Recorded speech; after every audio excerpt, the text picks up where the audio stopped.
میں ہوں ظہیر عالم اور آپ دیکھ رہے ہیں میرا یوٹیوب اور فیس بک چینل زی نیوز۔ ناظرین، ایران کا ایٹمی پروگرام ہمیشہ سے متنازع رہا ہے اور عالمی خبروں میں شہ سرخیوں کے طور پر نمایاں رہا، اور اس مسئلے کو ہمیشہ اسرائیل اور اس کے وزیر اعظم بنجمن نیتن یاہو نے اس کو ہمیشہ ایشو کو استعمال کیا، اور اس وقت جو صورتحال ہے مشرق وسطیٰ میں وہ بھی اسی ایٹمی پاور کے حوالے سے اور ایٹمی ایسٹس کے بارے میں ہے، اور اسی وجہ سے یہ جنگ جو ہے وہ اس وقت چل رہی ہے۔ بظاہر ایران کے پاس وہ کچھ نہیں ہے جو صہیونی طاقت اس کے اوپر الزام لگاتی رہی ہے، لیکن اس کے باوجود عالمی طاقتیں اپنے ناجائز بچے کو بچانے کے لیے اس کی ہر بات مان رہی ہیں۔ ایران کا ایٹمی پروگرام 1950 کی دہائی میں امریکہ کے ایٹمز فار پیس منصوبے کے تحت شروع ہوا۔ 1979 کے انقلاب کے بعد کچھ عرصے کے لیے پروگرام سست ہوا، لیکن بعد میں دوبارہ متحرک ہو گیا۔ ایران کا موقف رہا ہے کہ اس کا پروگرام پرامن مقاصد کے لیے ہے۔ بنیامین نیتن یاہو نے 1990 کی دہائی سے لے کر آج تک متعدد بار ایران کے ایٹم بم بنانے کے صرف 1 سال کے فاصلے پر ہے۔ اقوام متحدہ کی مشہور تقریر 2012 میں نیتن یاہو نے ایک خاکہ اٹھا کر دنیا کو دکھایا، جس میں انہوں نے ایک بم کی تصویر کے ذریعے سمجھایا کہ ایران خطرناک حد تک قریب پہنچ چکا ہے۔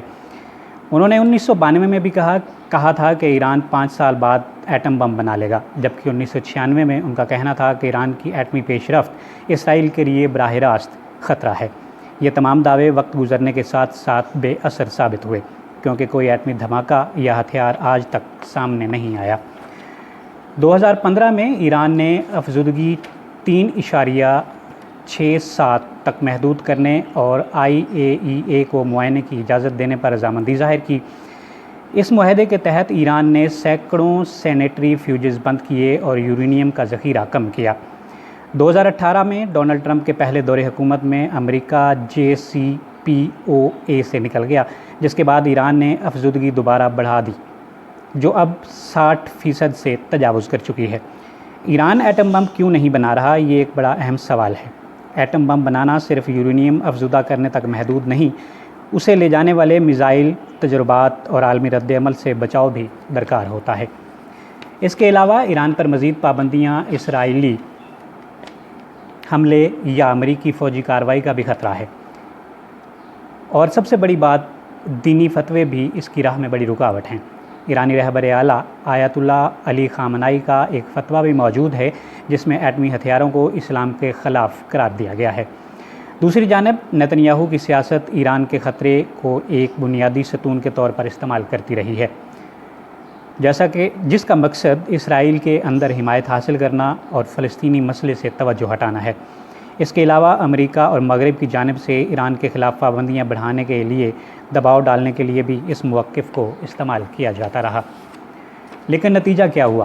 نیتن یاہو کے بیانات کی مسلسل تکرار اور ایران کی جوہری پیش رفت کے باوجود حقیقت یہ ہے کہ 30 سال بعد بھی ایران نے کوئی ایٹمی ہتھیار نہیں بنایا۔ اس سے ظاہر ہوتا ہے کہ اسرائیلی بیانیہ اگرچہ کچھ بنیاد رکھتا ہے، مگر زیادہ تر سیاسی، سفارتی اور تصویراتی مقاصد کے لیے استعمال ہوتا رہا، اور دنیا نے یہ بھی دیکھا کہ ایران کے ساتھ جب بھی مسئلہ ہوا وہ سفارتی سطح پہ ہی حل ہوا، طاقت کے زور پر، اور کبھی بھی یہ مسئلہ جو ہے وہ حل نہیں ہوا۔ اور ابھی بھی دنیا یہ دیکھ رہی ہے کہ ایران کا مسئلہ جو ہے وہ اسرائیل نے اور امریکہ نے مل کے اس کو طاقت کے بل بوتے ہوئے ختم کرنے کی کوشش کی، اور اس کا نتیجہ پوری دنیا کے سامنے ہے، اور اس وقت مشرق وسطیٰ آگ کی لپیٹ میں ہے۔ اور بڑی جو طاقتیں ہیں ان کو یہ سوچنا ہوگا کہ کب تک اپنے ناجائز بچے کو بچانے کے لیے اس کی ہاں ملاتے رہیں گے اور دنیا کو آگ میں اور جنگ میں دھکیلتے رہیں گے۔ آج کے لیے اتنا ہی، اجازت دیجیے، اللہ نگہبان۔